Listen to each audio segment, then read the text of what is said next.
mõtlesin, kui ka üks inimene sellel külmal, kuid väga ilusal kevadel siia tuleb, siis igal juhul on mõtet kõnelda, jagada oma kogutud, tähele pandud ja arusaamisi, tegemisi, leidmisi ja nii nagu Urve ütleski, et väga hea sissejuhatus, et aeg on alati määramatu.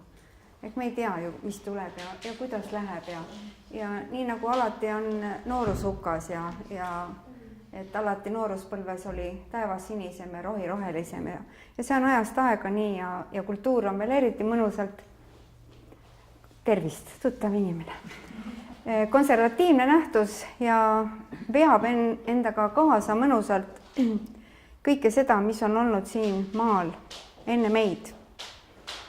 Kas me seda tahame või me ei taha, nii või naa, me oleme oma kultuuri kandjad, kui me elame sellel maal, kus me oleme ja ka oleme sündinud võib-olla ühes paikkonnas Eestis, elutee on viinud meil teise paikkonda ja meie vanemad on erinevatest paikkondadest pärit.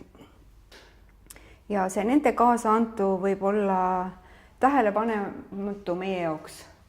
Me täpselt ei tea, millist kultuuri me kanname, kuidas me seda teeme, millele me oleme pihta saanud, kuidas see meid toetab, just, et kõik võib ju muutuda, aga teatud asjad on kultuuris, nagu öeldud, väga aeglaselt muutuvad ja see mulle väga meeldib. Aga veelgi olulisem on, kui teine küsimus, milleni võib-olla tahaks ka jõuda, mis on mind sellega tegelema pannud või tähele panema teadlikult oma kultuuri, on see, et kuidas me seda edasi anname, kuidas me kanname ja edasi anname. Kas see on siis teadvustatud konkreetne tegevus, mingite tegevuste, olemiste, ütlemiste, õpetuste või millegi muu kaudu, kas või toidukultuuri kaudu head toitu siin kogu aeg pakutakse mõnusalt oma tehtud ja see on hoopis midagi muud tõesti kui poest ostetud. Või kuidas seda teha? Minul on 2 poega ja ma väga tahan, et nad oleksid õnnelikud inimesed. Kohe on mul sündimas ka 6. lapselaps ja ma tahan ka, et nemad oleksid õnnelikud, et inimesed just selles mõttes, et nad saavad endaga hakkama.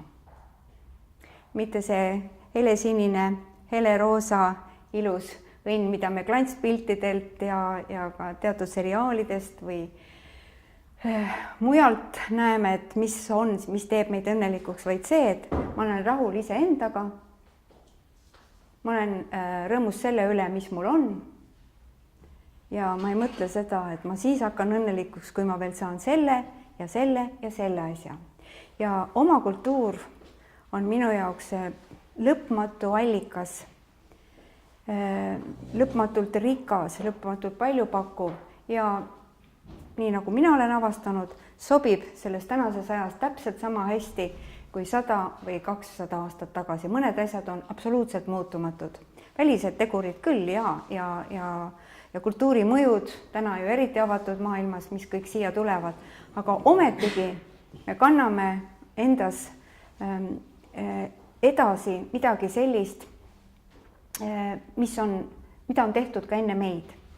Ja siin sissejuhatuseks ma mõtlesin, et ütlen sellise mõtte, milleni ma olen jõudnud välja nüüd oma vanaema eas, juba hoopis teine iga, et kui ma ütleme, et noore ema eas tahtsin maailma parandada ja tahtsin, et inimesed saaksid, kui ma jõudsin selleni, et see oma kultuur on see oma päritud kultuur, sealhulgas tähtpäevad, pühad, on midagi sellist, mis teeb inimese ilusaks, ka väliselt, mitte ainult sisemiselt. Ja mida ma märkasin Setos ja Setomaal ja Kihnu saarel vanemate naiste pealt, kui ma rõivad selga panid ja välja tulid, siis nad olid väga eakad. No siis ma olin mingi 30, kui ma hakkasin seda tähele panema. Ikka 7-80, aga nad tundusid mulle palju ilusamad kui mõni minuealine naine, sest nad kiirgasid seda kultuuris olemise vahetut ja järjepidevat toimet. Sest nagu me teame, et Setomaal on palju pühi, üle 120, kõik muidugi kõiki neid ei tähista, aga ikkagi määratult rohkem kui meie ja määratult mitmekesisemalt kui vähemalt minu peres.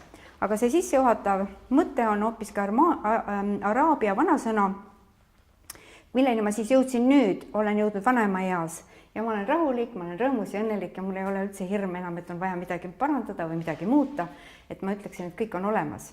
Ja see on siis nii ja kõik käib ka ringiratast. Minu isa sõitis kaameliga, mina sõidan autoga, minu poeg sõidab lennukiga, muide minu poeg sõidabki, noorem poeg.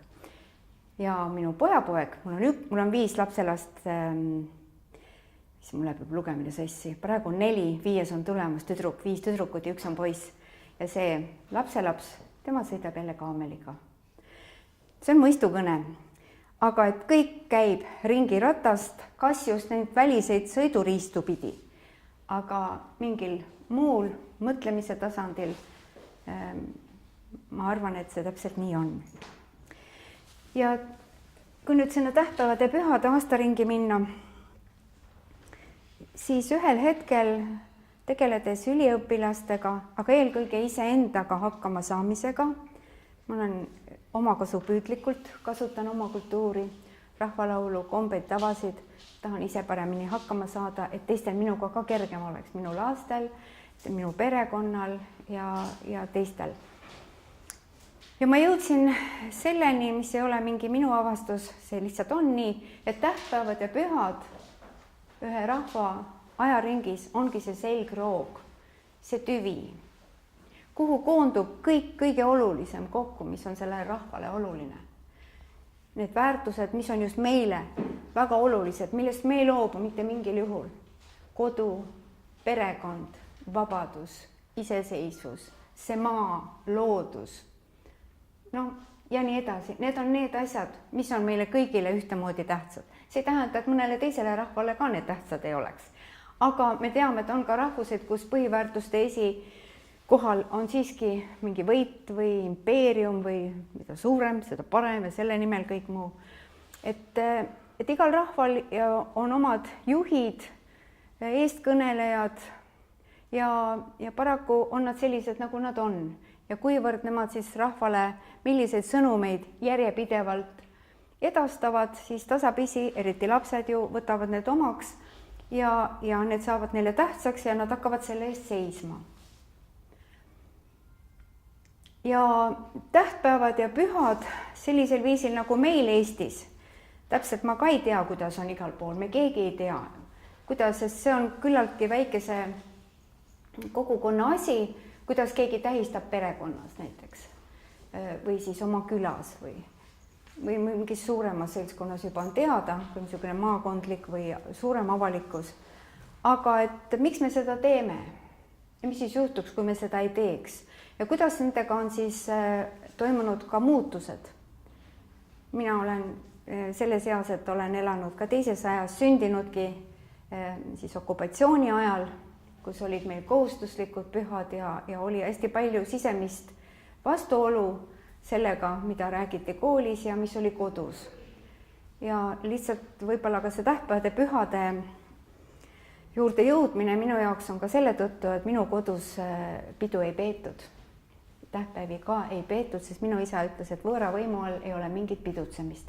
No see polnud küll nii kategooriline ja lõplik, et üldse mitte midagi, sünnipäev ikka sai natukene ja eks ikka jõulu ja vana aasta, see midagi ka oli, midagi natukene, aga põhimõtteliselt jah. Ja need väärtused anti siis edasi teisel viisil. Aga kui me nüüd veel mõtleme igaüks enda pere peale, et milliseid tähtpäevi te tähistate, esitate küsimuse, et miks ma seda teen, et mis on selle taga nüüd see mõte, et kui ma tuleb munade püha, võtan munad, keedame koos lapsega, kõigepealt muidugi värvime või siis sibulatega või mingi muude taimedega. Sellel aastal õppisime Setomaalt õpetasid meile, käisime nende ülestõusmispühadel sambla ja siis täiesti kuivanud puulehtedega. Mõtlesin, seal ei ole ju midagi värvida, seal ei ole ju midagi enam alleski, paistab juba läbi, nagu sõel. ja ütles, võtke ja korjas kokku ja hakake, pange ja panimegi ja siis neid sibulahti ka. Ja siis ma nii ilusat kollast muna pole veel näinud kui samblad. Siis ma läksin koju, sest meil oli eestlastel ja setodel oli ühel ajal. Korjasin ruttu oma aiast ka, kõik seda sama kraami on, oi kui palju. Ja värvisin ka, no ei tulnud päris veel nii, et peab harjutama.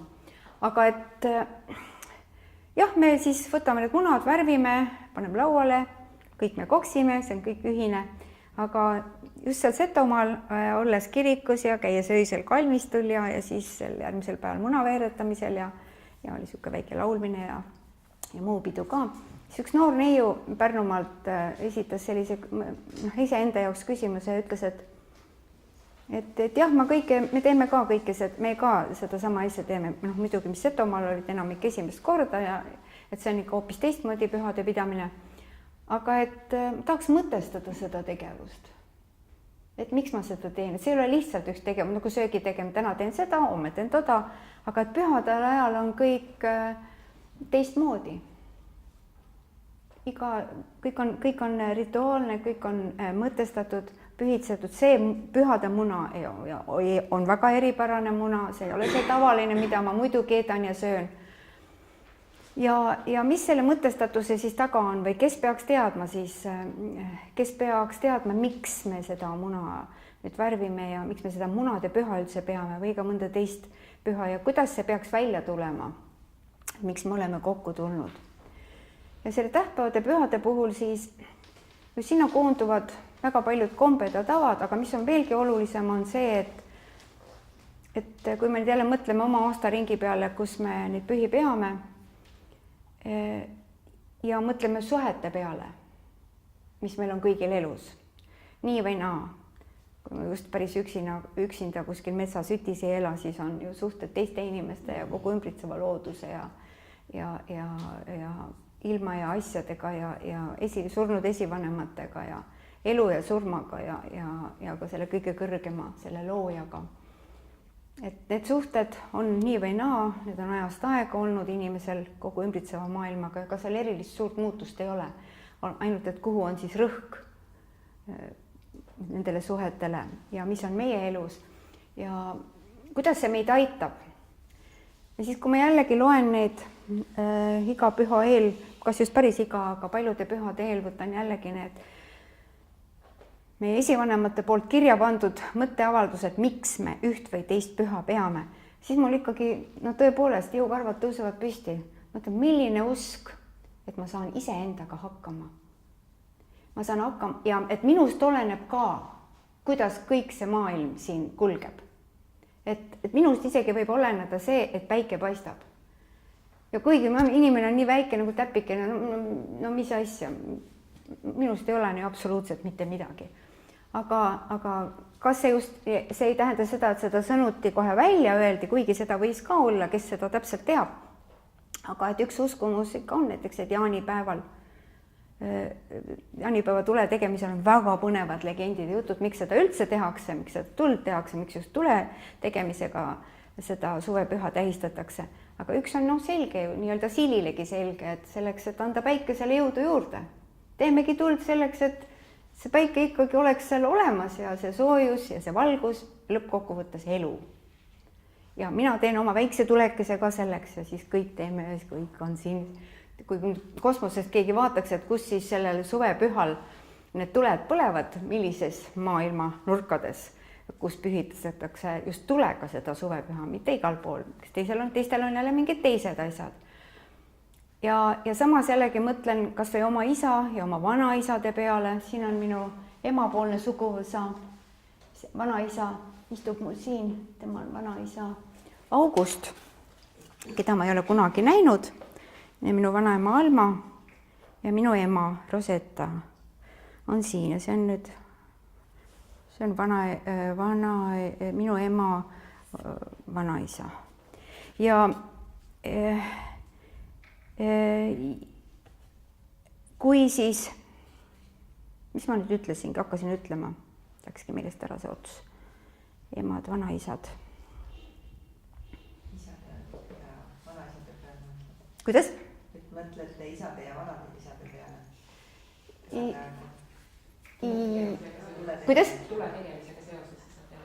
jaa, tule tegemisega seoses ja just, tähendab mitte niivõrd tule tegemisega, vaid nende ebamõistlike tegevustega seotud. Et need rasked maatööd tegevad ja noh, põlluharijad, karjakasvatajad või ka metsarahvas või ka merel käiv rahvas, neil täpselt sama raske töö kõigil. Kõik tegid ju iga päev 12–14 tundi rasket füüsilist tööd. Meie siin muudkui istume ju põhiliselt kas autos või siin kontoris või kes kus istub ja väga vähe on füüsilist tööd. Ma ei tea, mitu protsenti inimestest üldse midagi teeb. Ja siis need ka minu isa niisugune vihane, tõsine Eesti mees ja ka teeb ebamõistlikke tegevusi, ehk siis püüdes ennetada teatud asju, püüdes saavutada seda, mida vaja on, et paremini elus hakkama saada, aga need veel varasemad teated, et mida kõike tehti selleks, et esiteks olla valmis eluraskusteks, see oli ka veel üks asi tähtpäevade pühade juures. Et ei ole ainult meelelahutus, suur söömine ja pidu ja laulmine ja tants, vaid olla ka valmis selleks, et võib-olla kuni järgmise selle pühani on väga raske aeg, noh, näiteks põud või mingi muu asi, lihtsalt ikaldus või on vihm suur või mingi muu. Ja siis tehakse, üks näide näiteks kevadpühade ajal, praegu on niisugune, ongi veel enne suve aega, et väga mitmes kohas üle Eesti, nii kevadpühal kui suurel neljapäeval kui suurel reedel, aga ka Paastu-Maarja päeval, kui on loodus on täpselt selline, nagu hetkel on päeval, et siis perenaised läksid õue ja viisid siis puude peale mingid ilusad palakad või siis lausa pruudirõivad, isegi ehted ja tehti seal oma sõnamisi, ütlemisi ning selleks, et need õunapuu tõesti kannaksid. Tuleks hea õunasaak.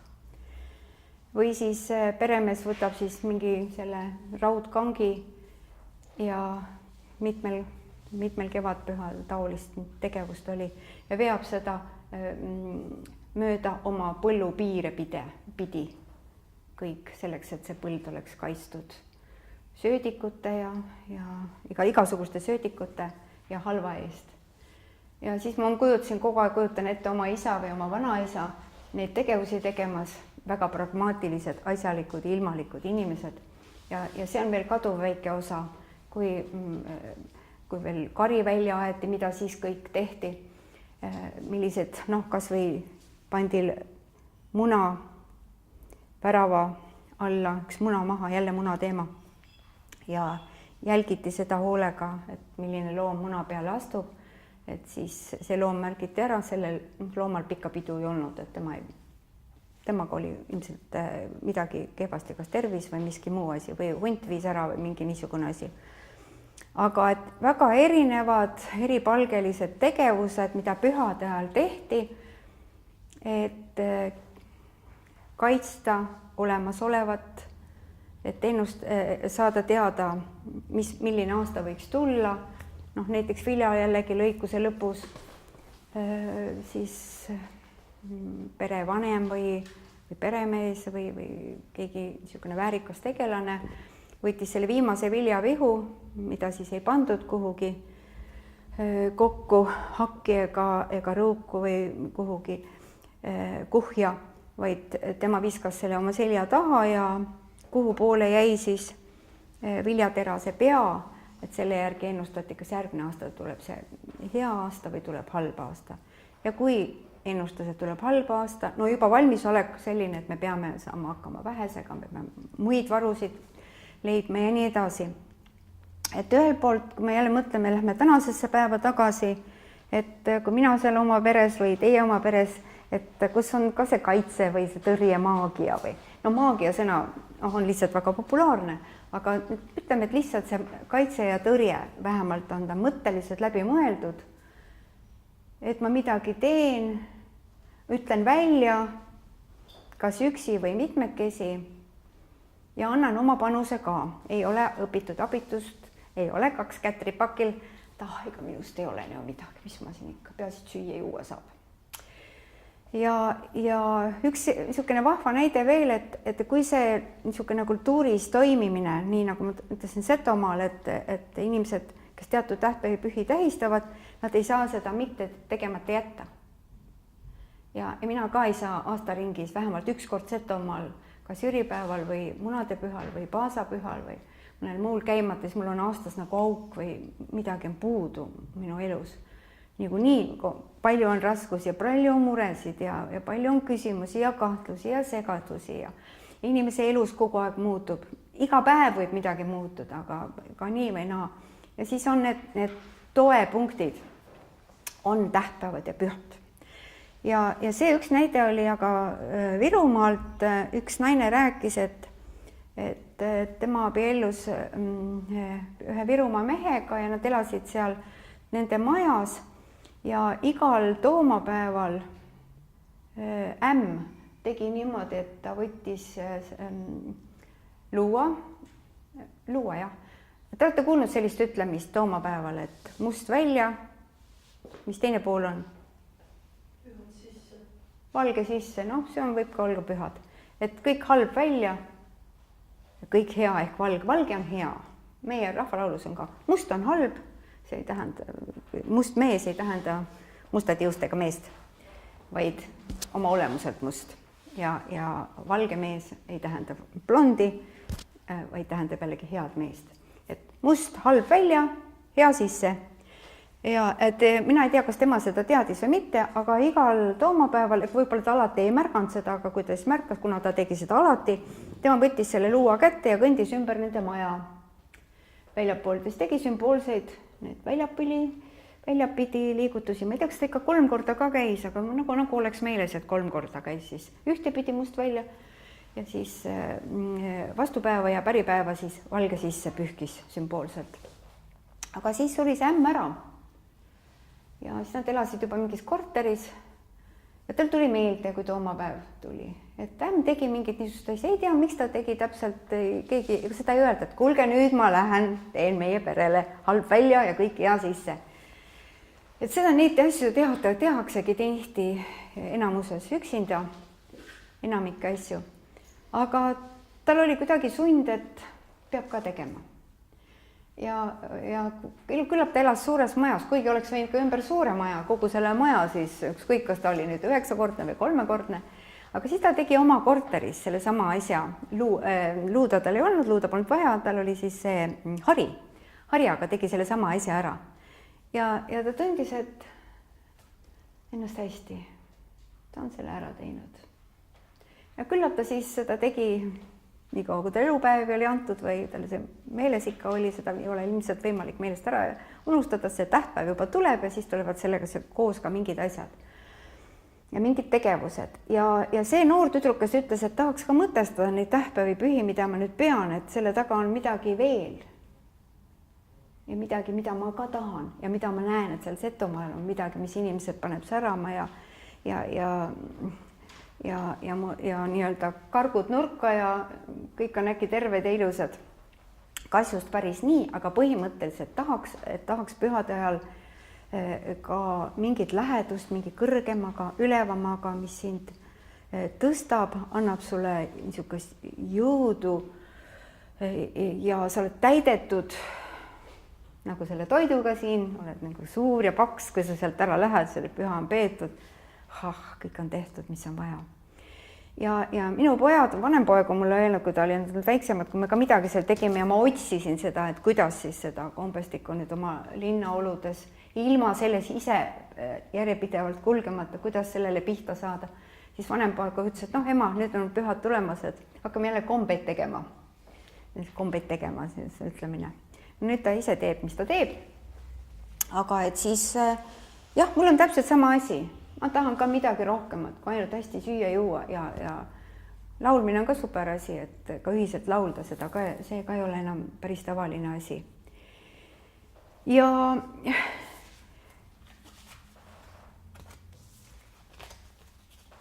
siin on mul mõned mõtted ka veel, mida ma siis sellest oma kultuurist otsituna, seda mõtlen, et kultuur on kasutamiseks ja see ei ole nii, et ma loen siin raamatus on nii palju, kas mina tohin seda teha. Muidugi tohid, me oleme oma kultuuri kandjad.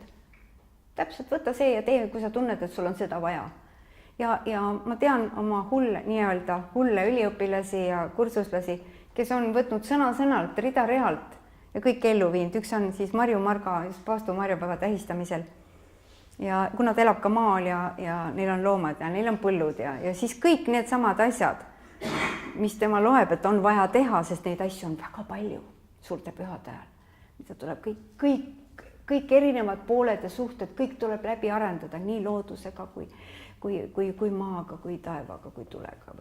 Aga põhiliselt see, et ikka jälle kasvaks, kõik oleks viljakus, oleks õnn ja see on nagu eelkõige. Selle ja see inimene, minu enda jaolu ongi selle kaudu tagatud, et ma tänapäeval olen individualistlikult, et tahaks veel midagi endale ka, head kodu või head reisi või head palka või head meest või mida tahes, et ka isiklikult varem nagu niisugused asjad käisid nagu kaude. Aga siis ma olen mõelnud, et kuidas see meie kultuuriga on läinud, et see tähtpäevade pühad, mis koondavad kõik laul, tants, pillimäng, kombed, tavad, suhted, enese kõigis nendes rollides, need teatud niisugused õpetused. Et kui meil nüüd Maarjapäeva pidamine oli sellel aastal, me pidasime Vabaõhu muuseumis 42 naist, keda enamik 11 ei tundnud, kes juhuslikult tulid sel päeval kokku. Ja kunagi täpselt ei tea ka, mis me seal teeme. Me teame, mida sel päeval võiks teha, aga kuidas see tunne on, et kas me täna teeme seda metsikut või mida me täna sõname või mida me endale soovime või kuidas me teeme, kas igaüks oma puu all või põõsa all või teeme seda koos või seda ju ei tea täpselt, see ongi see improvisatsioon traditsioonis. Ja mina ütlen julgelt, et me oleme oma traditsiooni kandjad, aga selleks me peame natukene teadma, mida rohkem, seda parem. Mina tean väga vähe ja see mind panigi käima, et ma tahtsin vahendada seda võimast, toetavat igapäevaelu, nii argipäeva kui seda pühade aega. Tähendab, tegelikult inimese iga elu siin ilmas toetab see oma kultuur kõige enam. Ja sellele pihta saada on väga raske, sest see on kohati mõistukõne, teiseks see tõlgendus ja me mõnikord võtamegi mõne asja üks ühele üle, aga tegelikult see päris nii ka ei ole ja mõned asjad võivadki, et tehakse ainult sümboolselt, et päriselt ei tehta. Aga selleni see kogemus on ka, et kui sa seda teed õigel ajal, õiges kohas, sa teedki õigesti juba kohe. Ja su tuleb veel mingeid mõtteid juurde, veel mingeid tegevusi, milleks üldse ei ole valmistundudki. See on see pärimusmälu või see on olemas inimesel. Nii nagu loomgi teab, igaüks teab, kuidas kaitsta oma last või oma poegi või keegi ei ole õpetanud, et sa pead teda kaitsma. See on kaasasündinud tunne, see on instinkt. Et ma arvan, ka see kultuuris on ka see pärimusinstinkt on olemas. Me teame, kui me oleme seal päikse tõusu ajal ja mul kodus on laps haige, siis ma ei ole kunagi kuulnud ja näinud, et keegi seda teeb. Aga mina olen esimene, kes ütleb, et armas päike, tee nii, et minu laps saab seal kodus terveks. Ja teine ütleb, et armas päike, vii tervisi mu vennale, kes on Austraalias seal koolis õpib. Et seda ei saa ette planeerida, et kuulge, teeme stsenaariumi, sina ütled nüüd seda, mis seda, sina, et seda ei ole vaja seal. Aga see on just nii võimas, kuidas inimesed ennast oma kultuuris üles leiavad. Ja siis lugedes siin, teil tuleb veel Valdur Mikita viimane, jah? Kohtumine on? Sellel poolaastal küll, jah. Jah, sellel poolaastal just, jah. Ja muidugi ei saa temast üle ega ümber ja tema need raamatud, nende lugemine ja aitab aru saada sellest, mida me nüüd mida mina oma üliõpilastega, oma perega püüan nüüd pihta saada selles oma kultuuris. Et kuidas see nii on juhtunud, et see suheterikas väike kogukondlik kultuur on niisuguseks massikultuuriks läinud.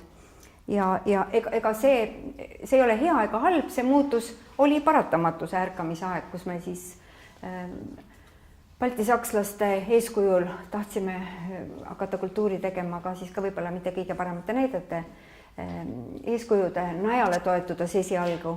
Aga nii või naa, see meie niisugune väike kogukondlik kultuur muutus niisuguseks massiürituste keskseks, kus kadus ära individuaalsus, et minust oleneb see, kas päike paistab. Mina teen seda isiklikult, mitte üks juht teeb ees, mina ei istun ja ootan, las tema teeb ära sellega on kogu kogukonna asi tehtud. Aga see on paratamatu muutumine, aga see ei tähenda, et see oma isiklik kogemus peaks sealt ära jääma. Mina seisan kogu aeg selle eest.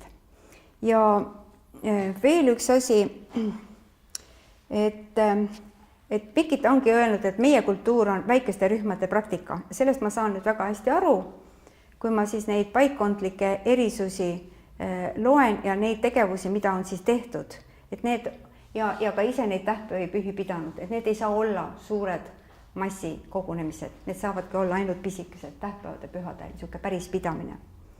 Siis mida ma siit veel tahan selle koha peal öelda,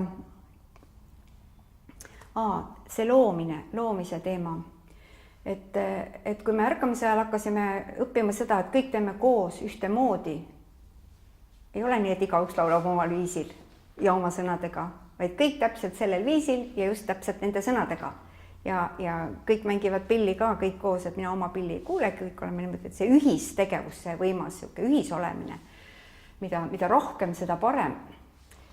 Siis tekkis see küll nii, et ühel hetkel ma ei julge enam püsti tõusta ja ise hakata sõnu looma, ise hakata laulma, see ei ole minu loomuliku elu osa, mis on veel praegu olemas. Setomaal minu põhiõppekoht on Setomaa ja Setod, käin ka Seto leelukooris laulmas praegu ja see õpe jätkub, see õnn ja au ja tõesti, te ei tea, mida ma seal õpin kogu aeg. See ise olemine, see päris ise olemine, et ma olen just hetkel tahan teha nii, just hetkel tahan laulda nii, seda ja mis ütleb koorijuht, see pole üldse oluline, aga minu tunne on ju selline praegu. Ja et see veel olemas, seda veel näha ja kogeda, et mul üks kolleeg tuli ka sinna laulma, siis ütles, proovi ei teegi või? Muudku räägivad siin, kõik räägivad siin juttu, aga see, et meil ka muidu mingi laulukoor toob kokku, hakkab kohe hääleharjutus, siis hakkab proov, aga meil naised räägivad lugusid varasemast ajast, praegusest ajast ja siis ühtlasi kuule, aga selleks üks hea laul oli, mis hästi seondub sellega, et see oli sinu laul, kas sul on meeles, siis hakkab kümme, kuidas see käis, see oli see ja see. Ja siis, kuidas see laulmine veel käib, see selleks. Aga see loomine siis, Paul-Eerik Rummo ütles ühel vahval kokkusaamisel, rääkis loomisest midagi sellist, mis andis jällegi andis tiivad. Et kui palju me saame ise tegelikult, oleme nagu maha maganud ennast ja samas me võiksime kõik olla eriilmelised, säravad ja just sellised loojad, nagu me oleme. Nii pikad, paksud, blondid, brünetid, kes tahes. Kõik me oleme, igaüks erinevalt, vägev looja.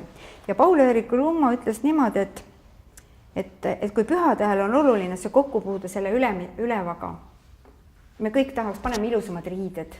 Eks ole, kellel on kirik, kellel on hiis, kellel on mingi muu koht, missugune püha, kus ma käitun eriliselt, räägin erilisemalt, kõik igasugused halvad sõnad ja niisugune tavapärane käitumine on sobimatu.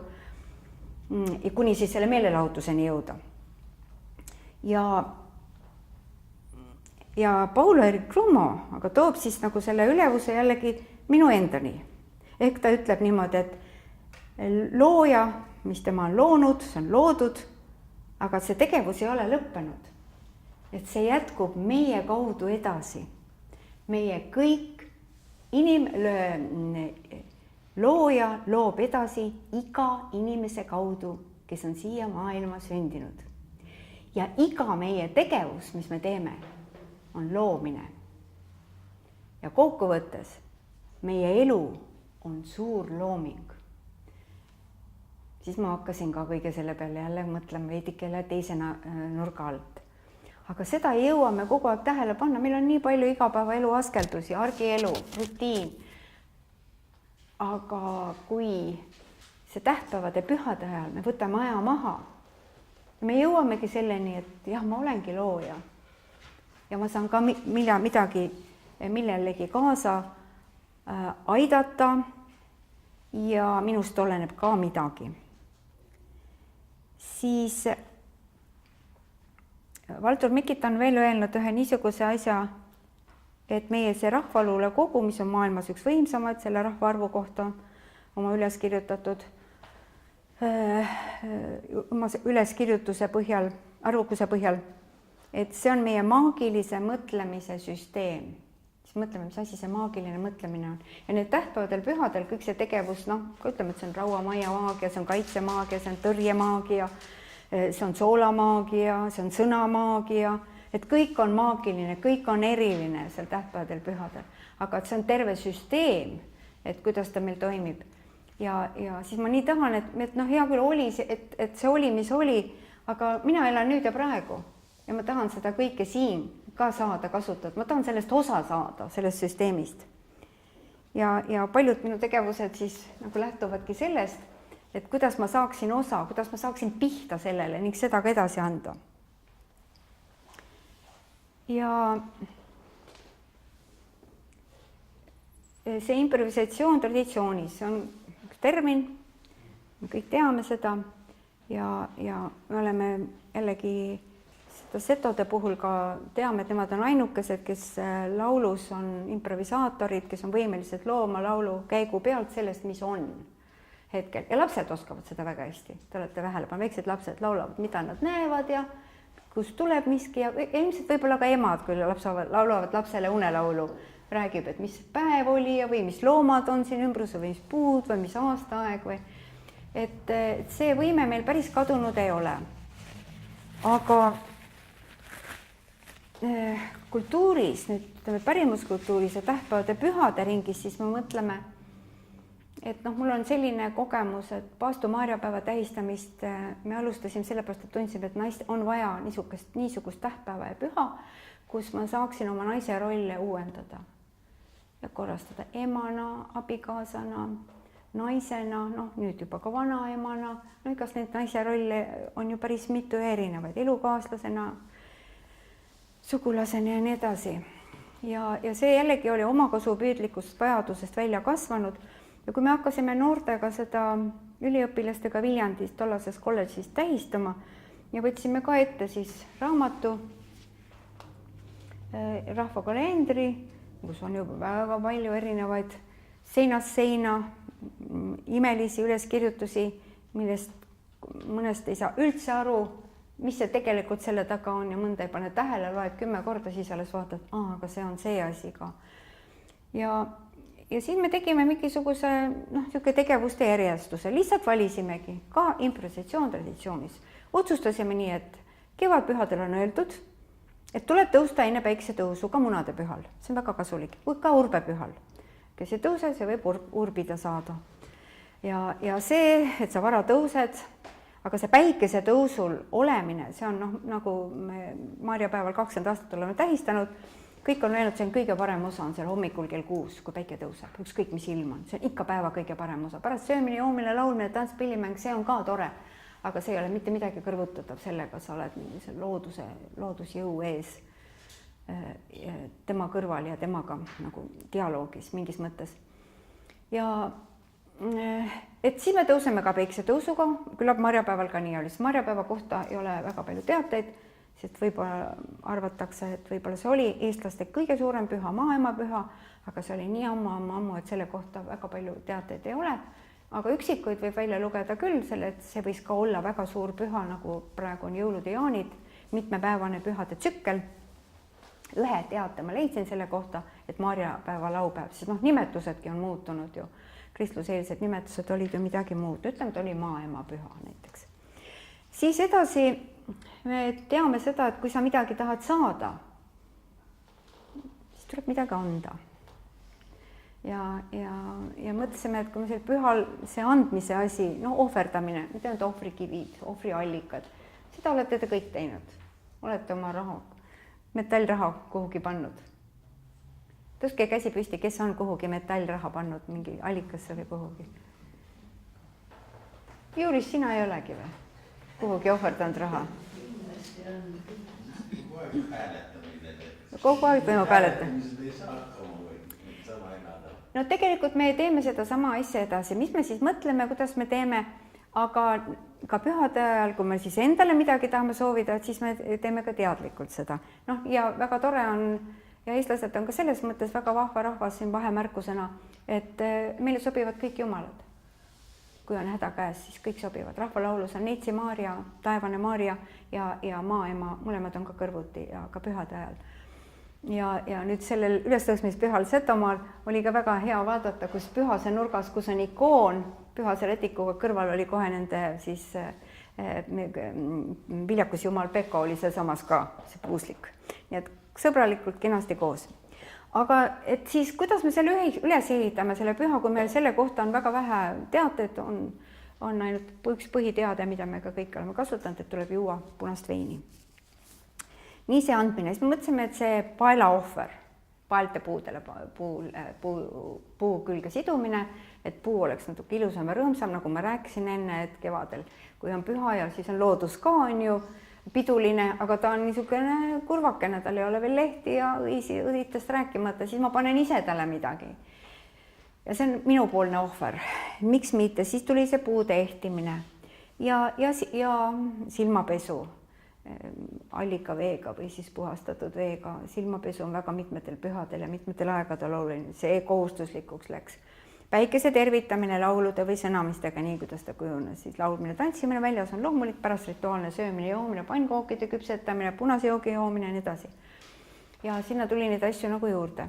Ja siis järgmistele ütlesin, et kuulge, teie ei pea üldse nii tegema, nagu esimesed tegid. Vaat need asjad. Et teie vaadake nüüd, kuidas teie tahate, kuidas teie see pärimusmälu ja see improvisatsioon traditsioonis, kui te olete tutvunud mõttele, mida teie tahate teha, tehke seda. Aga keegi ei tahtnud midagi muud teha. See kõik, see sobib väga hästi, kõik see, mitte mingit vajadust. Ja nii on siis 20 aasta jooksul see Maarjapäeva ehk maaema püha taas tähistamine läinud üle eestiliseks, loomulikuks väikese kogukonna või ühe pere või sõbrannade ringi pühaks. Ja selle üle on mul ainult väga suur rõõm, et me oleme isiklikult iseendale jälle loonud ühe kokkupuutepunkti oluliste asjadega. Sel aastal kaardistasin juhuslikult interneti kaudu ja tuttavad, kes sain nagu 42 eri paikades Maarjapäeva pidamist ühel ajal, siis kõik tulid päiksetõusel välja, kõik tegid siis umbes samasugused asju.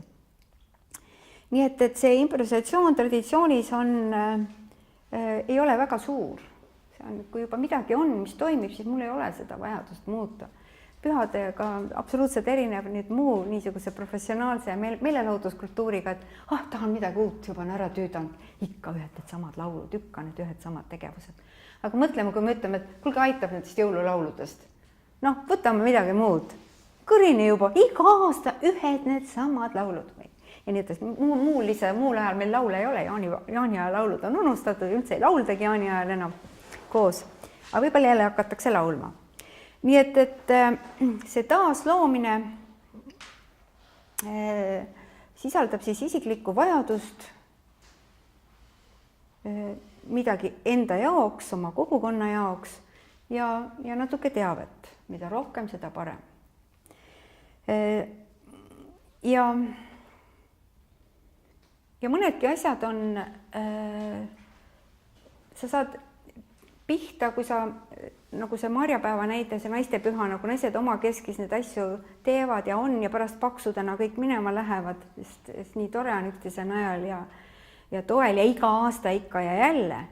See on aasta ringi oluline. Ükskord aastas aitab küll, rohkem pole vaja.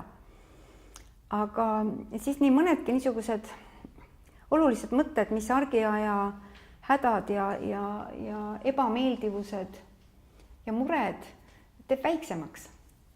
Näiteks, et mul üks lemmikkirjanik on Paulo Coelho, Argentiina kirjanik. Ja temal on hästi palju väga olulisi mõtteid, mis on aidanud mul ka oma poegadele midagi olulist ütelda, kui neil on mingisugune väga suur valik ees, et kas nii või naa või ma nüüd teen seda. Siis on alati küsimus, miks. Ja Paulo Coelho, üks maagirännaku raamatus on tal kogu see, kes on lugenud seda äkki teab, et on õpetaja, õpilane, meister ja õpipoiss ja õpipoisi elu mõte on leida üles oma mõõk. Ja selleks ta peab käima väga pika teekonna, väga keerulise, täis igasuguseid juhtumisi ja ebameeldivusi ja kõike. Ja kui ta selle mõõga nüüd kätte saab, meister vahepeal juhendab teda, vahepeal laseb tal kukkuda ja uppuda, siis tõstab kratti pidi välja jälle. Ja kui ta siis tegelikult selle mõõgani, mõõk on juba siin, nüüd ongi siin, aga lõpuks olengi jõudnud. Ja siis tuleb alles põhiküsimus. Kui ma selle kätte saan, meister küsib, kui sa selle nüüd kätte saad, aga mis sa sellega nüüd teed? Et see paneb kui mõtlema, et kättesaamine, millegi kättesaamine pole oluline, vaid see, mis ma selle kätte saadud mõõgaga nüüd tegema hakkan.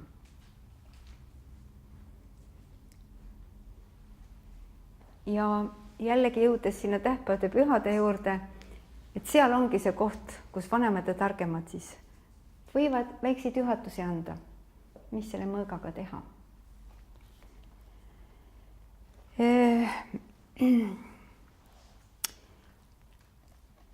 Ja üks teine veel asi on, et tuleb unistada, unistus tuleb ellu viia. Siis Paulo Coelho ütleb jälle, et kui sa viid oma unistuse ellu, siis ei ole mõtet enam elada ju. Siis on ju elu läbi.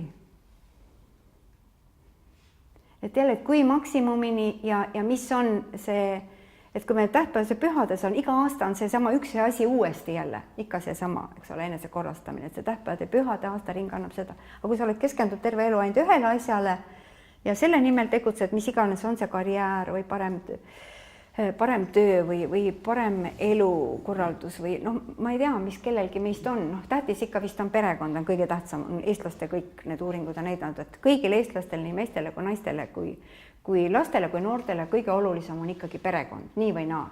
Ja perekonnaga ei tegele mitte keegi muu kui kultuur, ehk siis kultuuris olemine, ehk siis eeskujud, vanemad inimesed ja see, mis meie ümber toimub. Ja ka just selles ajas olles on ka järgmine küsimus, millest natuke juba alguses ka ütlesin, mis on minu jaoks oluline, et kogu aeg küsida üle, et kas mul ikka ongi rohkem vaja, kui mul juba on. Äkki on aeg ära anda seda, mis mul on. Ja kui ma ennast tahan muutumises, on siin jällegi, et kui need tähtpäevapühades ma tahan olla ikka parem ema ja parem naine ja parem inimene ja parem kodanik, riigi kodanik, parem eestlane ja nii edasi.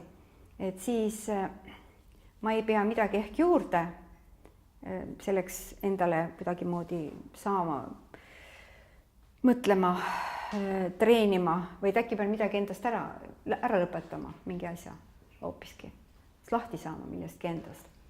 See võib ka teistpidine protsess olla. Ja jälle tähtpäevades pühades on see võimalik, et ma saan endast lahti. Jällegi see on mõtteliselt, meie tegime jällegi päriselt seda nii füüsiliselt, et väga paljudel pühadel on see koht, kus see metsiku tegemine, ehk siis inimese kujulise puusliku õlgedest või heinast, kas selle ära põletamine või siis kuhugi metsa ei kellegi maale ära ajamine, et kõigest halvast lahti saada. Ja kui ei tea täpselt, ei kujuta ette, me võime mõelda seda pilti silma ette, kuidas meie esivanemad seda tegid Toomapäeval, vastlapäeval, Maarjapäeval ja võisid seda teha erinevatel tähtpäevadel, erinevates paikkondades. Ja mida nad siis mõtlesid või ütlesid?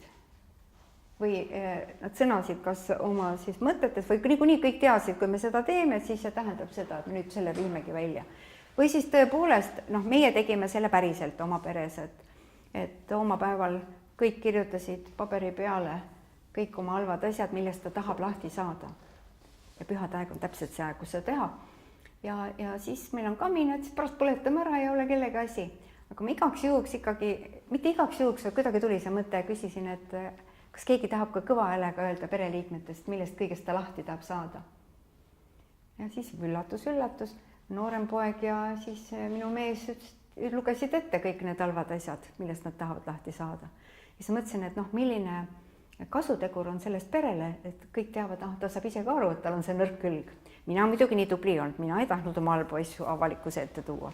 Põletasin ära ja iga aasta põletan ikka jälle, sest on ikka mõnedest asjadest kohe läheb nii kaua aega, et ma ei tea, kuidas lahti saada. Aga ma tean, et mul on hea võimalus jällegi seda uuesti üle vaadata ja äkki natukene ikkagi, kui iga aasta teda ära põletad, et ikkagi väheneb. Et niisugused jällegi ebamõistlikud ja mitte konkreetselt mingid tulu toovad tegevused, millega inimesed siis on tegelenud tähtpäevade pühade ajal. aga üks asi veel, mida ma tahaksin siin nagu, et kõik me tahame, et siin toas küll ei ole, aga see on ilus vaip, aga muidu on meie kodudes hästi palju lilli ja loodust ja taluõues ja majaõues ja me tahame, et loodus oleks ka meie lähedal. On see nii? Tahaks kinni võtta. Ja pühades on ka, olen ma jõudnud tasapisi selleni, et sümboolsest tegevusest ei piisa, et tõesti peangi katsuma seda loodust päriselt kohe niimoodi puudutama. Sauna asja me kõik teame, see vihtlemine, eks ole, see loodusega vihtlemine, mis see kõik annab ja tervistab ja see ei ole ülemaailmne nähtus, seda me ka teame. Aga et pühade ajal on päris palju kombeid, nii-öelda vitsutamiskombeid. Siin oli juba urbepäevast juttu. Kas keegi on kuulnud, et urbepäeval vitsutatakse voodis magajaid? Sind on vitsutatud või? No nägid sa, kuidas oli siis? Said ülesse? Said virkaks? Aga, ja see jälle sümboolne, ega siis seda ei pekstud niimoodi. Oi, see on niisugune puudutus. Aga ka teistel pühade ajal. Kadri ja Mardi ajal on see, Kadri ja Mardid käivad ringi vitsaga. On ka jaanipäeval seda puudutust, seda vitsaga puudutust. Ja see on ka niisugune asi, et nagu kui sa saunavihtlemist, me teame kõik, sina tead ka seda urbimist nüüd. Aga et tegelikult on nii huvitav, et need kõige lihtsamad asjad on kõige võimsamad. Ja selle vitsaga puudutust Mall Hiiemäe, kes on siis rahvakalendri esiuurija ja temaga olen koos mardipäeva pidanud ja temaga siis ma ei ole, sest kuskilt ei loe täpselt seda välja, loeb erinevaid asju ja siis sa võid ka veel valesti aru saada, nagu mis on minu kogemus, täiesti valesti võid aru saada.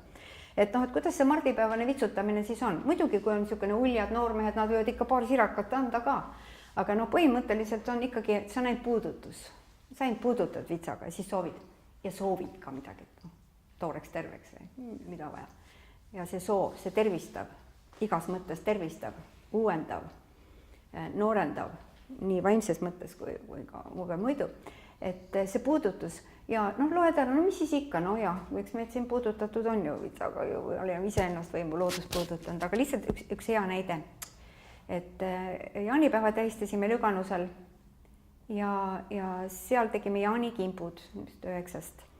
Ja oleme seda nagu populariseerinud ka mujal, et igaüks saaks ise ka jaanipäeval midagi teha enda õnneks, teeb 9 sorti taimest siis jaanikimbu, see, mis talle meeldib nendest taimedest ja pärast ta siis nii-öelda vitsutab kõik oma pereliikmed, keda tahab isiklikult läbi isiklik kontakt, isiklik juhtiv roll pühade ajal. Ainult see preestri või šamaani roll, võin ka ise teha. Ja siis, kui ma seda alustasin väga ebalevalt, siis oli 2 niisugust näidet, et me läksime hommikul sinna, et seda jaanipüha niisugust erisust ja mitmekihlisust üles leida, täpselt ei teadnud ka kuidas. Ja aga ma tundsin, et ma tahan selle kasevitsa kohe kätte võtta. Võtsin, kõndisin seal mööda seda Vihula suurt mõisa kompleksi ja tekkis äkki mõte, et kõik, kes vastu tulevad juba, mis oli kell 2 või 3 päeval, pidu oli alles õhtul, et ma juba kõiki puudutan ja soovingi midagi. Ja tead, jaanipüha ja tervist ja kõige paremat ja siis niimoodi ebalevalt ja nagu tegin poolenisti, tegemata ka ei saanud jätta, aga nii väga ei vitsaga ligi ei karanud. Ja siis ma ühelt poolt teed läksin ja need, kes olid teiselt poolt teed, need ma siis ei puudutanud ja siis seal istus üks noormees ja neiu ja siis nemad ütlesid, aga meie? Ma ütlesin, ja muidugi teie ka. Nad tundsid, et nad võivad millestki ilma jääda. Nemad ka tahavad saada seda. Siis seal õhtusel osas, kus ma algul veel ei olnud nii osav, selles mõttes, et ma arvasin, et ma kõiki vitsutan ise läbi seal, kes sinna tulid, nagu seda Jaani niisugust maagiat sellest osa saama peale sellele, et oli bänd ja tuli ja tants, et siis oli teine seal saare peal, olid siis muud asjad. Ja siis ma vitsutasin nad läbi kõige, siis ühte noormest puudutasin vitsaga ja küsisin ta käest, et kas te tundsite looduse jõudu? Ja küsimus on, ma ei tea, kus see tuli ja tegelikult üsna banaalne küsimus, tegelikult loll küsimus, ma pärast mõtlesin. Ja samasugune oli vastus ka, ei tundnud. Tõmbas kriipsu peale kogu minu selle maagiale. Aga teate, pärast tuli ta minu juurde ja ütles, et teate, ma tundsin küll. ja ma tean, nüüd ma tean täpselt, mida ta tundis, sest ma olen ise sellest ka osa saanud. Ja jällegi mõtled, ei olegi eriti palju midagi, aga samas on väga võimsalt palju. Ja siis ma mõtlen, mul on nii kahju, et me jätame ennast ilma selles oma kultuuri niisugusest vägevatest asjadest. Aga kui me tahame, et me jätta ennast ilma, siis me need ka ette võtame. Siis... Kas neid tohi küsida? Jaa. Miks just vits? Looduse osa, looduse võimsus, elujõud ja looduse koju toomine, et kunagi mindi ju puu juurde, seda, mis Targo Mooreki rääkis teile, Argo on seda uurinud, aga hiljem hakati puid koju tooma, siis kaski kevadpühadel matuste kombestikul siis kuuske ja nii edasi ja oma kodu ümber istutama. Et see on, tahan ka olla nii võimas ja elujõuline, nii harmooniline nagu loodus. Eluvana närimana kõnnib ju ka vitsvööldringi. Ja. See on ilmselt edasiarendus sellest varasemast. Jah, tema seda ei soovi nagu tervist, aga see on nii, et veidike nagu ähvardav, et kui sa ei tea, siis vits on mul siin. Aga põhimõtteliselt on see sama asi. No samas on see ülesäratamine on ju ka tegelikult, on ta siis nüüd jõu soovimine või on ta siis karistus, et sa pole tõusnud? Jah, see on nii üks kui teine, aga et tuleb midagi teha, et olla virk. Ja üks on, see urbepäeval, see Lõuna-Eestis just levinud komme, et tõesti enne päikese tõusu tuli teha, et kes esimesena üles sai, see võis teisi vitsutada. Siis tuli väga virgalt üles tõusta ja ikka oli neid, kes jäid ju magama. Aga seda virgaks või mingeid olulisi väärtusi, olulisi asju, et see kogukond hästi toimiks ja inimesed toime saaksid, oli ju erinevaid ja nende väljenduseks võiks ka see toomapõiss olla või see tuhkapõiss, mida sokutati ukse taha. Põhimõtteliselt sama asi, niisugused maagilisest asjast kunagi on saanud ta praegu niisugune mänguline element ja Mulgimaal kuigivõrd seda veel tehakse, seda tuhkapõissi, ma ei tea, kuidas selle toomapõissiga on, kuidas teil on ukse taha keegi toonud? Ei ole keegi toonud põissi, siis tuleb kiiresti ära viia, sellest lahti saada. Ja muidugi siis on mul üliõpilised küsinud, et kuidas see eestlane Jõel siis oli kõik halva ajast nagu teise ukse taha või teise piirides, teiste maade peale. Aga mõtlen, kui kõik seda tegid, siis kõik olid ju virgad, kõik tuli, keegi ei tohtinud keegi magama jääda, kõik pidid seisma enda eest, et kui üks jääb ripakele, siis kogu kogukond peab teda üleval pidama, siis ei olnud ju nii, et vaata ise, kuidas sa endaga hakkama saad, oled seal tänaval, elad seal kuskil puu all, et siis pidi keegi ju need hädalised toitma, perest perre siis käisid need hädalised. Et see ei saanud olla niimoodi, et jäävad siis ripakile. Aga et neid mitmeid asju siis leiti mingisuguseid erinevaid tegevusi, nagu nende inimkujuliste tuhkapõiste või toomapõistegagi, mida sokutati siis kuhu vaja üksteise siis maadele, hiljem siis nüüd tänapäeval juba korteritesse või koolis klassidesse ja püüdi neid lahti saada ja kui kätte saadi see tooja, siis teati ka, mida siis tuleb sellega teha. Aga see, kui nüüd jällegi tagasi minna sellele, et need mõned asjad on, nagu ma rääkisin Maarjapäevast, me hakkasime nullist peale uuesti, püüdsime pihta saada sellele vanale kultuurile iseenda pärast. Ja oma ellu seda tuua mitte lihtsalt kellelegi näitamiseks, mitte mingi mängu pärast, vaid päriselt.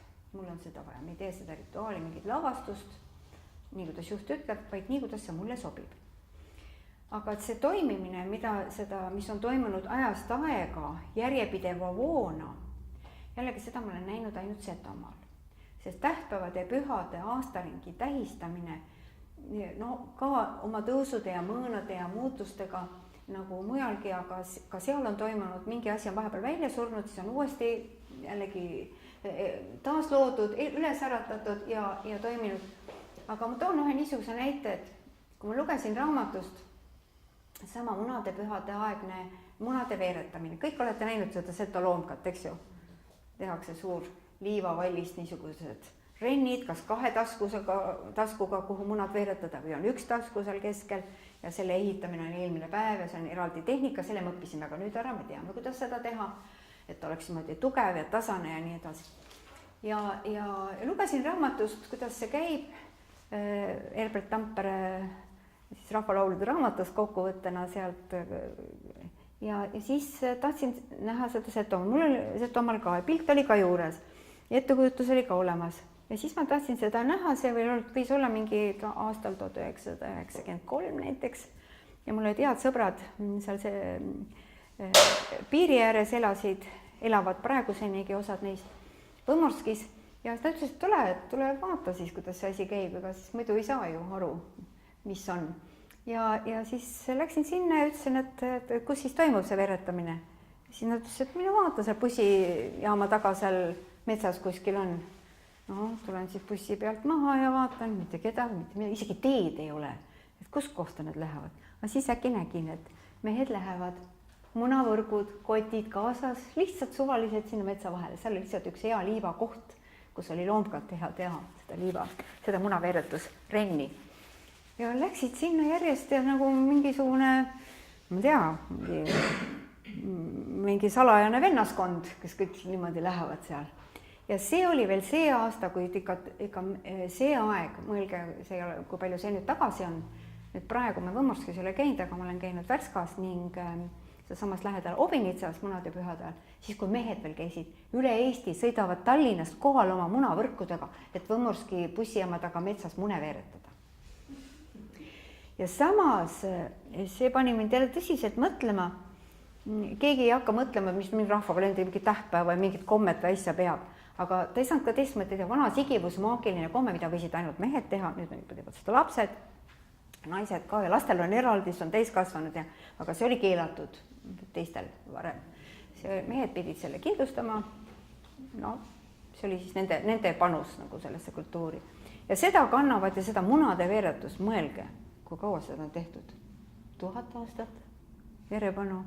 Kas just päris seal, võib-olla ka seal. Miks on mitte, see on hea koht, lihtsalt seal on niisugune suur liivaplats. Kohalik sõjavägi, kõik Eesti sõjaväepoisid, kõik olid kohal, suur saatkonnad, kõik käisid vaatamas seda imet, kuidas seal. Ja miks me seda siis teeme jälle? Mis selle asja mõte on? See veeretus on muidugi ka omamoodi hasartmäng. Terve päev nad võisid seda teha või pool päeva, see võis väga pikalt minna.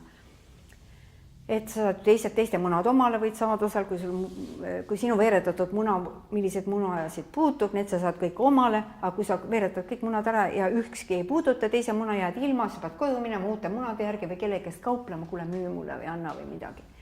Ja see oli ka omaette jälle niisugune suhtlemisvorm. Aga siis mehed kindlustasid sellega siis teatud viljakust sellele kandile ja paikkonnale. Ja siis ma mõtlesin, et see kultuuri jõud ja see mõju või selles kulgemine, et mehed tulevad ja mehed teevad seda. Pärast, kas nad kirikus kõik käivad või ei käigi, kalmistul käiakse ikka võib-olla rohkem, aga ma arvan, et kirikus ka ikka tiiru ikka teavad kõik, kes kohale on tulnud ära. Aga nii, et Setomaal nüüd tähtpäevade pühade puhul, kes on käinud mõnel tähtpäeval pühal Setomaal? Kajaga koos käisime. Enamik ei ole käinud, seal on see 3 ainsus pühade puhul, kus ongi siis see pühadel kõige olulisemad need asjad, niisugused suhtlemine kõrgemaga, omavaheliste suhete korrastamine kõigega ja kõige lõpus on see meelelahutus, see pidu, enese väljaelamine, lauldes, tantsides, süües, juues, kõike seda. Aga esimene osa on kirikus alati, tullakse hommikul kell 8-9, olenevalt kui pikk see teenistus on, ehk kui palju on külalisse neid preestreid, nii kaua on see teenistus, kas ta on 2-4 tundi võib olla, sest kõik need preestrid, kes on tulnud, kas on see Kreeka või Soome või kuskilt või Vene või mingi muu, kes on nagu sõberpreestrid, need kõigis keeltes toimub paralleelselt. Ja kirikusse olemine on seal ka niisugune mõnusalt kogukondlik, et see on nii pikk aeg, inimesed ajavad oma asju, räägivad, kuidas sul kodus leht poegis või mis toimus või kuidas peres või kuidas elu läheb. Ja samas käiakse väljas ja sees ja väljas on see siis nii-öelda see kristlik pool ja kuigi üks seto preester Rafael, kes hetkel on Kreekas kloosteris, minu väga hea sõber, tema ütles niimoodi ühe vestluse käigus, et tead, Ened, et mina ei ole päris kindel, mis asju need setod seal kirikus tegelikult ajavad. Ja see oli üks asi ja see pole meie asi küsida, nemad teavad ise täpselt. Ja teine asi oli see, et miks nad ikka palvetavad nii surnute eest nii palju ja nii vähe elavate eest. ja et noh, et peale seda, kui see kirikus on see olemine ära, kõikidel pühadel, absoluutselt kõikidel, mis on, ja neid on väga palju aastaringis, siis kui on seal lõppenud ametlik lõpp, ristikäik lõpetab selle, siis on see veeristimine ja püha vee koju viimine ja toidu ja nii edasi, kõik see, siis minnakse kalmistule. Kõik lähevad, kantavad lauad, linad või tooli peale, kuhu panna on paremad söögid ja joogid. Ja varasemal kultuuris oli ka see itkemine seal, enese väljaelamine, et miks sa küll läksid ära, miks sa küll jätsid, vaat kuidas me nüüd hakkama saame ilma sinuta, on see mees, naine, poeg, ema, kes on ära läinud. Et see ei tähenda nutmist, vaid see on itkemine, et omal öeldakse, et mehed nutavad ja naised itkevad. Ja itkeja naine on nimetatud siis, tema on sidepidaja siin ja sealpoolsuse vahel ja itkeja ei ole mina ise, vaid ta on neutraalne, ta itkeb seda teemat, kui muidugi tütar itkeb emale, siis ta on loomulikult, see on tema isiklik itk. Aga see söömine ja joomine haudadel, me mõtleme, et see on vene komme, et ei ole, et tegelikult kõikidel aegadel traditsioonilistes küla või looduskultuurides on ju mindud surnute juurde, kui on püha, et igal pühal, mida mina pean, on ka minu surnud esivanemad kohal. Nad on olemas, ma pean neid meeles. Ja see haudadel söömine, ma mäletan seda, kui ma esimest korda üldse kuulsin seda ja ma mõtlesin, et kuidas see võimalik, mul läheb süda pahaks, mul läheb kergesti süda pahaks, sul bussiga sõites, lennukiga sõites, igasuguste asjade puhul. Et see ei ole ju võimalik. Aga siis kui ma seal hakkasin käima ja seal koos ka autode peal olema ja siis üks naine, kes seal käis, ütles nagu väga ilusasti, et kui oli ilus ilm ka, hauad olid kaetud, puhtad, korras, inimesed istusid, rääkisid juttu loomulikult, sorts esivanematele ka ja ütles, et see oli nii ilus pühaline olemine seal, see kalmistul, nagu jõuluaeg, et see sama tunne tal tekkis seal kalmistul jalutades ühel jüripäeval või mingil muul pühal, see oli nagu jõuluaeg, see oli nii ilus, see oli nii ülev. Et siis on kalmistul olemine paar tundi seal ja siis algab rahvapidu, kus on laul, tants ja pillimäng ja mida jällegi olen ka õppimas käinud, seesama, et ma saan ise hakkama, et ei ole kultuurijuht, kultuurikorraldaja, kes siis kohale korraldab seal lauljad, tantsijad, pillimehed, vaid ma ise tulen sinna peole, ma ise laulan, ma ise tantsin, kui mul on see tuju ja tahtmine ja kui ei taha, siis ei tantsi ja laula ka. Ja juht ei saa öelda, et nüüd sa laulad ja tantsid. Ja see niimoodi iseeneslik peo kulgemine ühel või teisel viisil vähem või rohkem siin või seal, et seda ma sain oma üliõpilastega ainult seal näha, et see üldse on võimalik, selline olemine. Ja kui keegi veel sealt mujalt tulnud külaline, keda vahepeal kutsuti, mis muidugi alati läbi peaaegu kukkus, tahtsid proovi teha enne ja veel makiga seal väljas Kirmase platsil, Kiigeplatsil kuskil, siis kuigi see on nii kohatu, mis mõttes, kuidas sa teed peoproovi? Teeme sünnipäevaproovi, homme on sinu sünnipäev, täna teeme proovi. Et see on umbes sama kohatu asi, et see, ja siis ma jõudsin ka selleni, et aga mida mina siis oskan? Mida mina edasi, mida oma peres teen, mida oma lastele? Süüa ka eriti hästi teha ei oska, saan hakkama, pere on rahul, aga mingi superkokk, millekski võiks ju olla, milleski võiks väga imeasju teha. Küpsetistega ka kuidagi hakkama saan, aga et iga inimene saab sellega hakkama, iga inimene teab, et vot kevadpühadel me laulame neid asju, tantsud on alati ühesugused, seal ei ole vahet, laulumängud ka. Aga et see ühislaulmine, ühisolemine, igaüks võib olla algataja, igaüks ei ole muidugi, aga ta võib olla, kui ta selleks on valmis. Ja see on nagu põhiline asi, et me oleme võimelised ka oma pidu ise tegema. Ja kui nüüd lapse sünnipäevaks juba kutsume mingit showmani või õhtujuhi seda läbi viia, siis mõtlen, kuhu veel, enam ei olegi kuskile minna. Ja kaugemale enam minna ei saa, et nagu ise oma tegev algatust üldse enam mitte üheski asjas ei saa olla.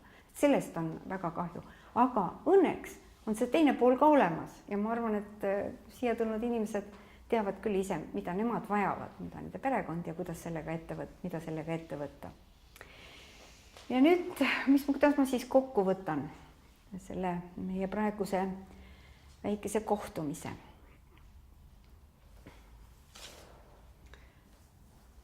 Siin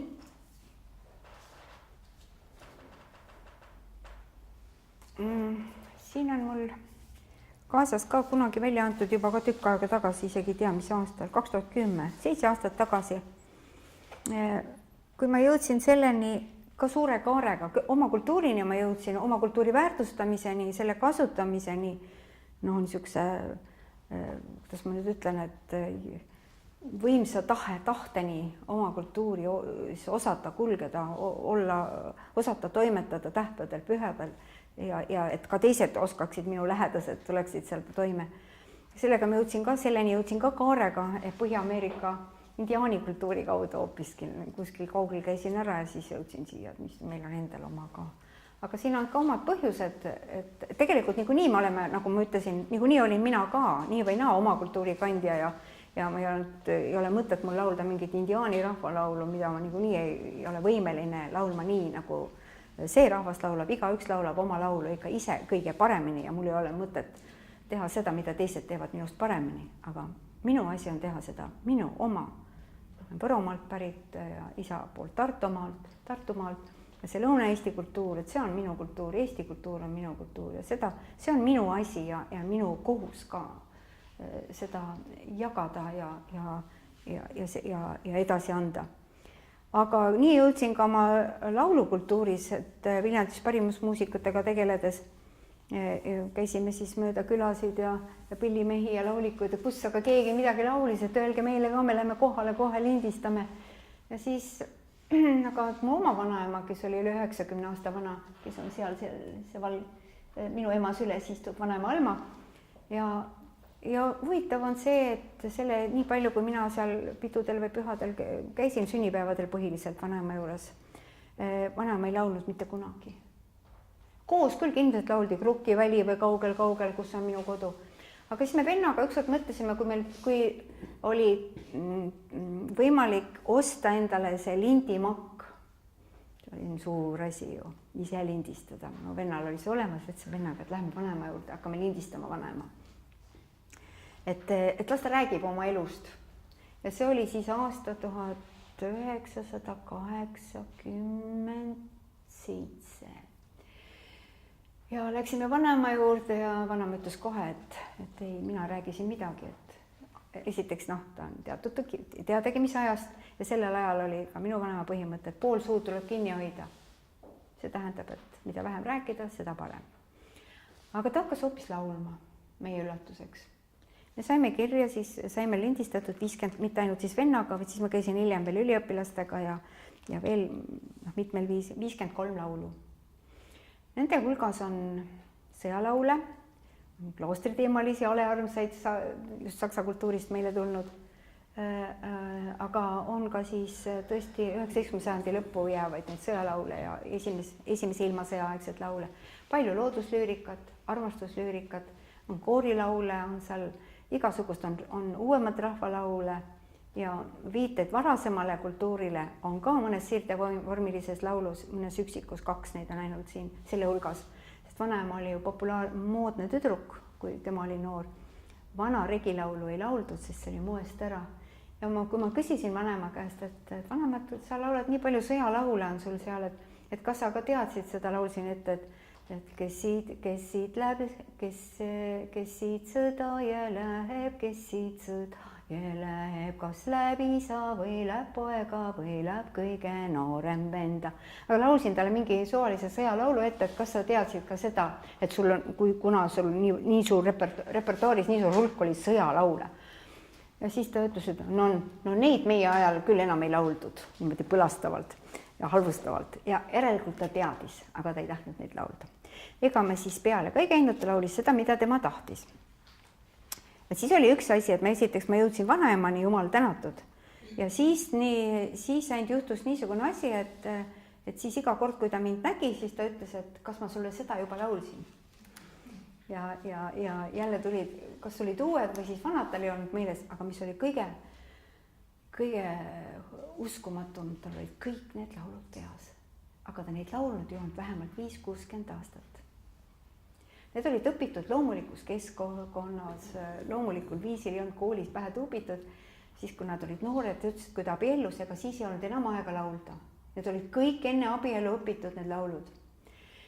see oli siis üks asi, et need olid tal kõik peas, tal ei olnud muud vaja, tal oli esimene rida ainult kirjutatud laulus, et tuleks meelde, mis laul tuleb. Ja kui tal mingi meelest ära läks, siis tal tuli ka see meelde, et see läks meelest ära. Ja ta nii kaua mõtles, kuni see meelde tuli. Et siis ma mõtlen jälle, mis on minul peas? Et varem oli ju suuline kultuur, kõik oli peas. Kui kirjaoskust ei olnud. Kõik olulised asjad tulid edasi anda ja mingil viisil väga vana kultuur, mille juured on jumal just lauludena kuskil 1000 või 2000 aastat tagasi on jõudnud ka eelmise sajandi lõppu veel inimesed, need kombed ja tavad samuti on üles kirjutatud, millest me rääkisime. Veel eelmise sajandi viimasel veerandil on üles kirjutatud neid. Ja see kõik tuli meeles pidada ja see oligi meeles. Nüüd mõtlen, mis ma ikka pähe tuubin, vaatan ju internetist või raamatust, või isegi raamatut ei ole, vaatan võttu internetist järgi. Ja siis on see küsimus, et mis on nüüd oluline või mis mitte. Et see üks asi, mul tekkis kohe see mõte ka, et kujutan ette, et kui see oli suulise ajakultuur ja tulid raamatud ja kõik hakkasid raamatuid lugema, siis õhtul see küünlavalge või peeruvalge või ja siis mis sa rikud silmi? Nüüd ütled lapsele arvutis, et mis sa rikud silmi seal arvutis? Kael, nutikael ja mis kõik, täpselt see sama, nii et kõik käib nii, et ükski vahend ei ole halb. Kui seda mõistlikult kasutada, lihtsalt äärmused on halvad, kui väga sinna ennast ära unustad. Aga see vanaema lauludega siis, et need on nüüd olemas ja me nüüd tasapisi oleme neid ka õppinud, muidugi ei ole lihtsalt vaja nii palju. Ja pärast kingin kellelegi ära ka, kui keegi tahab seda endale äkki võrrelda oma vanavanematega. Ja siin on ka siis plaat, 2 plaati, kus on siis need ka, need sõnad 5 ja plaadid on ka, selle ringi käima, kes ei ole näinud veel. Ja siis on veel üks asi, mis nagu selle oma pere pärim, mul on ema elab minu juures 91 aastane ja siis ma temaks kohe küsin jälle ka mingi asi, aga kuidas sinu lapsepõlves oli? Ja omal niimoodi pärimust tead ja kohe kõrval, vahel ei tule meeldi küsida, jälle vaatan raamatust. Aga on see, et see on minu isiklik pärimus. Kuigi teil kõigil oli võib-olla täpselt sama vanavanemad laulsid sama laul, aga minu vanaema Alma laulis ka seda laulu. Ja mul on kõrvus, ma olen kuulnud, kuidas ta laulis. Ja kui mina seda laulan, siis mul on tema ka meeles ja sellega siis ka need, kes olid enne teda, nagu niisugune konkreetne seos. Ma ei õpi mingit laulu, mingist raamatust, mida meil elu sees kuulnud ja seda esitust ja mul ei ole ka mingit isiklikku niisugust seost. Et selles mõttes ka selles tähtpäevade pühade ringis on see aeg, kus ka koos laulda. Vähemalt ükski laul, igal tähtpäeval pühal ühiselt, midagi ikka leiate, mis sobib. Ja kui muud ei leia, siis Eesti hümn. Mul oli juhtumus jaanipäeval, olime minu venna juures Otepääl maakodus ja oleme tule ääres, et laulaks midagi koos. Laulame, 4 põlvkonda koos. Mida me laulame? No väiksed ütlesid, mis nemad koolis laulavad. Ja siis ma ütlesin, mis meie laulame ja vanemad inimesed veel, mis nendel on. Ja mitte ükski laul, mitte ühtegi ühist laulu ei tulnud välja meelsel selle hetkega. Ja no mehed just nemad ei laula üldse. Siis jorisevad, kui tahavad. Ja siis kuidagi üks lastest vist jällegi oli see tarkpea, kes ütles, aga Eesti hümni. Ja laulsimegi jaanitule ümber Eesti hümni. Sobis väga hästi, väga suurepäraselt. Et see on ka, minu jaoks on laulmine eneseväljenduse ja elamise väga oluline osa. Ja ma ütleks, et põhiseaduslik õigus. Ja siis mul jälle tuleb meelde selle koha pealt üks mees, kes ütles, et tema elus on olnud ainuke koht, kus tema on tohtinud laulda, see on kirikus, kus pole vahet, et igaüks võib joristada, nagu tema tahab. Et aga koolis pole mulle vait, ära laula, ei tule see välja. Ja kus sa siis veel laulad, kodus ka ei laulda. No sünnipäevadel pulmades käisin ühest pulmast täna, mitte ühtegi, mitte täna võid sellel nädalat, mitte ühtegi ühislaulu ei olnud kahjuks. Ja nooredki ütlesid, kuule midagi oleks võinud ikka ühiselt ka teha, sõbrada. Aga noh, ei olnud seekord.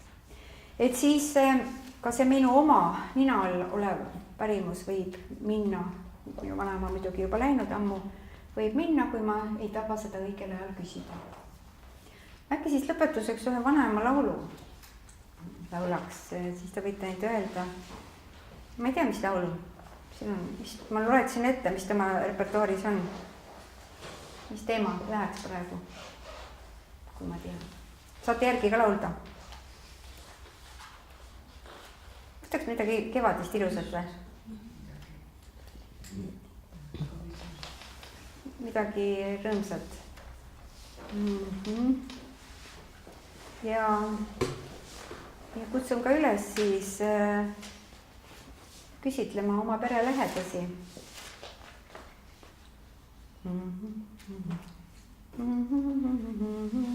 No me kõndsime ihavalge, niisugune ilus armas.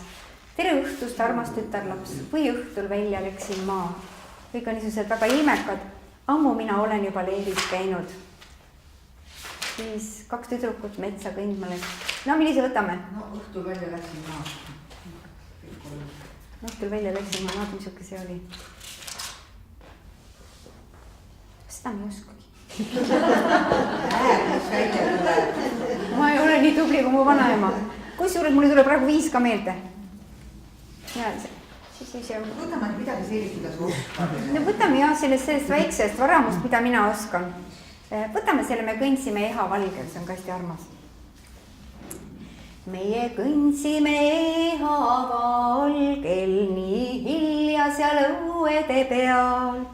Neiul läikisid pisarad laugel, et pidime lahkuma seal. Neiul läikisid pisarad laugel, et pidime lahkuma seal. Ei ole me truudust küll vandund, ei kaelasse hakanud ka, vaid tummalt üksteisel kätt andnud ja lahkunud sõnadeta. Vaid tummalt üksteisel kätt andnud ja lahkunud sõnadeta. Tuul puhub ja vihma sajab, välk valgustab pimedat ööd. Kõik otsivad majades varju, mina üksi käin pimedal teel. Kõik otsivad majades varju, mina üksi käin pimedal teel. Seal majas on kiisa ja käära, pidu lusti ja pillide hääl. Minu endine armukene istub pruudi ehtes seal pulmade toas. Minu endine armukene istub pruudi ehtes seal pulmade toas. Siis taevasse vaatan ja hüüan, oh halasta taevas ja välk. Neiu valelikku keelt ja südant ära purusta silmapilk. Neiu valelikku keelt ja südant ära purusta silmapilk.